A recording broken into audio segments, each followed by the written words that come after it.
बोलो राधे राधे, बोलो भगवान श्री कृष्ण की जय। आज हम भगवान श्री राम के अवतार की कथा सुनाएंगे। जब जब हुई धर्म के हानि, बाढ़े असुर अधम अभिमानी, करहीं अनीत जाए नहीं बरने, सीधे विप्र धेनु सुर धरने। तब तब प्रभु धर विविध शरीरा, हरहि कृपा निधि सज्जन पीरा। असुर मार था पै सुरन, राखई निज श्रुत सेत, जग विस्तारई विशद जस राम जन्म करु हेत। अपनी इस प्रतिज्ञा अनुसार अकारण करुणा वरुणाल्य भक्त वत्सल भगवान श्री रामचंद्र जी की 4 रूप धारण करके श्री अयोध्यापति चक्रवर्ती महाराजाधिराज श्री दशरथ जी के पुत्र रूप में चैत्र शुक्ल नवमी राम नवमी को अवतरित हुए। महारानी श्री कौशल्या जी की कुक्ष से श्री राम, श्री कैकेयी जी की कुक्ष से श्री भरत, श्री सुमित्रा जी की कुक्ष से श्री लक्ष्मण और शत्रुघ्न प्रकट हुए। कुक्ष कहते हैं गोद से। वैसे तो वो खीर खाने से हुए थे, मतलब तो इस तरह से यथा समय जात कर्म, नामकरण, चूर्णाकरण, यज्ञोपवीत आदि संस्कार सानंद संपन्न हुए। श्री राम किशोरावस्था में प्रवेश करते हैं और जय विद सुखी होए पुरलोगा, करहीं कृपा निधि सोई संजोगा। आय सुमाग करहीं पुर काजा, देख चरित हर्षई मन राजा। इसी हर्षोल्लास के बीच एक दिन श्री विश्वामित्र आते हैं और श्री दशरथ जी महाराज से अपने यक्ष रक्षणार्थ श्री राम जी एवं श्री लक्ष्मण जी को मांग ले जाते हैं। यज्ञ में विघ्न डालने वाले ताड़का, मारीच, सुबाहु आदि असंख्य राक्षसों का सहजी श्री राम और लक्ष्मण ने वध कर डाला। यज्ञ निर्विघ्न समाप्त हुआ। फिर श्री विश्वामित्र जी के साथ जनकपुर में श्री सीता जी का स्वयंवर देखने के निमित्त जाकर विशाल शंभु धनु, जिसे त्रैलोक्य के भट्ट माने वीर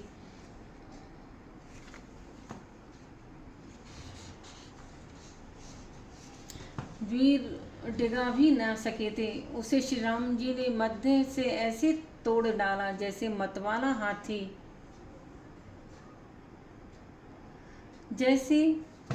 हाथी कमल नाल को तोड़ डालता है। पश्चात यह शुभ समाचार श्री अयोध्या भेजा गया और श्री दशरथ जी आए तो बारात लेकर श्री राम के ब्याह के लिए, परंतु ब्याह हो गया चारों राजकुमारों का। अपनी वृद्धावस्था का आभास पाकर श्री दशरथ जी महाराज ने उत्तम गुणों से युक्त और सत्य पराक्रम वाले सद्गुणशाली अपनी प्रियतम ज्येष्ठ श्रेष्ठ पुत्र श्री राम को, जो प्रजा के हित में संलग्न रहने वाले थे, प्रजा वर्ग का हित करने की इच्छा से प्रेमवश युवराज पद पर अभिषिक्त करना चाहा। तदंतर श्री राम के राज्याभिषेक की तैयारियां देखकर रानी कैकेयी ने, जिसे पहले ही वर दिया जा चुका था, देव माया से मोहित होकर मंत्रा से उकसाई जाकर राजा से वर मांगा कि श्री राम का निर्वासन मतलब वनवास और भरत का राज्याभिषेक हो। कैकेयी का प्रिय करने के लिए पिता की आज्ञा के अनुसार इनकी प्रतिज्ञा का पालन करते हुए श्री राम वन को प्रभु के साथ चल दिए। उस समय पिता श्री दशरथ जी ने अपना सारथी भेजकर एवं पूर्ववासियों ने स्वयं साथ जाकर दूर तक उनका अनुसरण किया। श्री श्रृंगवेरपुर में गंगा तट पर अपने प्रिय सखा निषाद राज गुह के पास पहुंचकर धर्मात्मा श्री राम ने सारथी सुमंत्र जी को अयोध्या के लिए विदा कर दिया। निषाद राज गुह लक्ष्मण और सीता के साथ श्री राम मार्ग में बहुत जल वाली अनेकों नदियों को पार करके एक वन से दूसरे वन को गए। महर्षि भरद्वाज जी का दर्शन कर गुह को वापस कर उन्होंने महर्षि वाल्मीकि जी का दर्शन किया और उनकी आज्ञा से चित्रकूट पहुंचकर वहां वे तीनों देवता और गंधर्वों के समान वन में नाना प्रकार की लीलाएं करते हुए एक रमणीय पर्णकुटी बनाकर उसमें सानंद रहने लगे। पुत्र शोक में श्री दशरथ जी के स्वर्ग गमन के पश्चात श्री वशिष्ठ आदि प्रमुख ब्राह्मणों द्वारा राज्य संचालन के लिए नियुक्त किए जाने पर भी महाबलशाली वीर भरत ने राज्य की कामना न करके पूज्य श्री राम को प्रसन्न करने के लिए वन को ही प्रस्थान किया और वहां पहुंचकर ज्येष्ठ भ्राता श्री राम से यूं प्रार्थना की, धर्मज्ञ आप ही राजा हो। परंतु महान यशस्वी श्री राम ने भी पिता के आदेश का पालन करते हुए राज्य की अभिलाषा न की और भरत की मांगने पर उन भरताग्रज ने राज्य के लिए न्यास चिन्ह रूप में अपनी खड़ाऊ भरत को देकर उन्हें बार बार आग्रह करके लौटा दिया।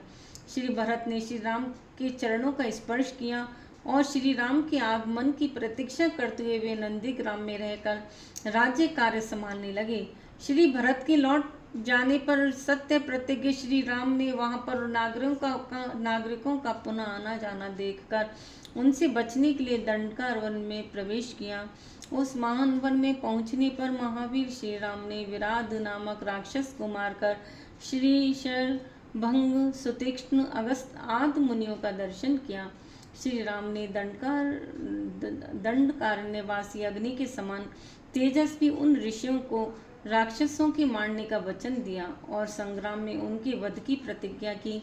इसके पश्चात वहां ही रहते हुए श्री राम ने इच्छा अनुसार रूप बनाने वाली जन स्थान निवासिनी शूर्पणखा नाम की राक्षसी को लक्ष्मण के द्वारा उसके नाक कान कटाकर क्रूप कर दिया। पश्चात शूर्पणखा के द्वारा प्रेरित होकर चढ़ाई करने वाली खर दूषण त्रिशरा आदि 14,000 राक्षसों को श्री राम ने युद्ध में मार डाला। तदंतर राक्षसेंद्र रावण ने प्रतिशोध की भावना से मारीच की सहायता से श्री जानकी जी का अपहरण कर लिया और श्री जानकी जी को लेकर जाते समय मार्ग में विघ्न डालने के कारण श्री जटायु जी को आहत कर दिया।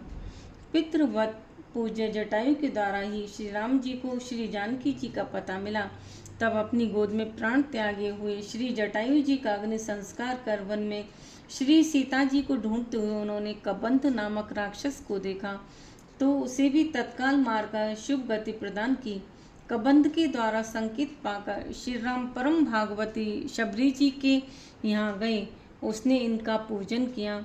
श्री राम ने शबरी का मातृवत सम्मान किया, उत्तम गति प्रदान की। फिर शबरी के संकेतानुसार श्री हनुमान जी से मिलकर सुग्रीव जी से मित्रता की और सुग्रीव के कथना अनुसार संग्राम में बाली को मारकर उसके राज्य पर श्री राम ने सुग्रीव को ही बिठा दिया। तब उन वानरराज सुग्रीव ने भी सभी वानरों को बुलाकर श्री जानकी जी का पता लगाने के लिए भेजा। संपाति नामक गृध्र के पता बताने पर महाबलवान श्री हनुमान जी 100 योजन विस्तार वाले क्षार समुद्र को कूदकर लांग गए। वहां रावण पालित लंकापुरी में पहुंचकर उन्होंने अशोक वाटिका में श्री सीता जी को चिंतामग्न देखा। तब उन विधि नंदिनी को पहचान मुद्रिका देकर श्री राम का संदेश सुनाया और उन्हें सांत्वना देकर उन्होंने वाटिका का विध्वंस कर डाला। साथ ही अक्षय कुमार आदि असंख्य राक्षसों का संहार कर डाला। इसके बाद में वे जानबूझकर पकड़ में आ गए। श्री ब्रह्मा जी के वरदान से अपने को ब्रह्मपाश से छूटा हुआ जानकर वीर हनुमान जी को अपने ही बांधने वाले उन राक्षसों का अपराध स्वेच्छानुसार सह लिया। तत्पश्चात मिथिलेश कुमारी सीता के स्थान के अतिरिक्त समस्त लंका को जलाकर वे महाकपि श्री हनुमान जी श्री राम को प्रिय संदेश सुनाने के लिए लंका से लौट आए और श्री राम जी की प्रदक्षिणा कर श्री जानकी जी का पता बताया। इसके अनंतर असंख्य वानर सेना को साथ लेकर श्री राम ने महासागर के तट पर सूर्य के समान तेजस्वी बाणों से समुद्र को क्षुब्ध किया। तब नदीपति समुद्र ने अपने को प्रकट कर दिया और फिर समुद्र के ही कहने से ही श्री राम ने नल नील से पुल का निर्माण कराया। उसी पुल से लंकापुरी में जाकर रावण को सदल बल मारकर भगवान राम ने श्री जानकी जी को प्राप्त किया। साध्वी सीता ने अपनी अग्नि परीक्षा दी। इसके बाद अग्नि के कहने से श्री राम ने श्री सीता को निष्कलंक माना। महात्मा श्री रामचंद्र के इस कर्म से देवता और ऋषियों सहित चराचर त्रिभुवन संतुष्ट हो गया। फिर सभी देवताओं से पूजित होकर श्री राम बहुत प्रसन्न हुए और राक्षस राज विभीषण को लंका के राज्य पर अभिषिक्त करके तथा स्वयं देवताओं से वर पाकर और मरे हुए वानरों को जीवन दिलाकर अपने सभी साथियों के साथ पुष्पक विमान पर चढ़कर अयोध्या के लिए प्रस्थित हुए। भरद्वाज मुनि के आश्रम पर पहुंचकर सबको आराम देने वाले सत्य पराक्रमी श्री राम ने भरत के पास हनुमान जी को भेजा। पुनः श्री हनुमान जी से श्री अवध का समाचार पाकर भरद्वाज आश्रम से अयोध्या के लिए प्रस्थित हुए। श्री अयोध्या पहुंचकर श्री अवध वासियों के उमड़ते हुए अनुराग को देखकर अमित रूप प्रगटे तही काला जथा जोग मिले सबही कृपाला। पश्चात श्री वशिष्ठ जी के आदेशानुसार शुभ घड़ी में श्री राम भद्रजू राज सिंहासन हुए। श्री राम जी के सिंहासन पर बैठते ही त्रिलोक्य परम आनंदित हो गया। भगवान श्री राम ने सुदीर्घ काल तक पृथ्वी पर अभूतपूर्व सुशासन स्थापित किया। उनके राज्य में प्रजा मात्र तापत्र से सर्वथा मुक्त थी। आज भी राम राज्य को आदर्श माना जाता है। बोलो भगवान श्री राम की जय। धन्यवाद, आपने पूरा वीडियो देखा। अधिक से अधिक लाइक करें, शेयर करें, कमेंट बॉक्स में जय श्री राम लिखें। राधे राधे।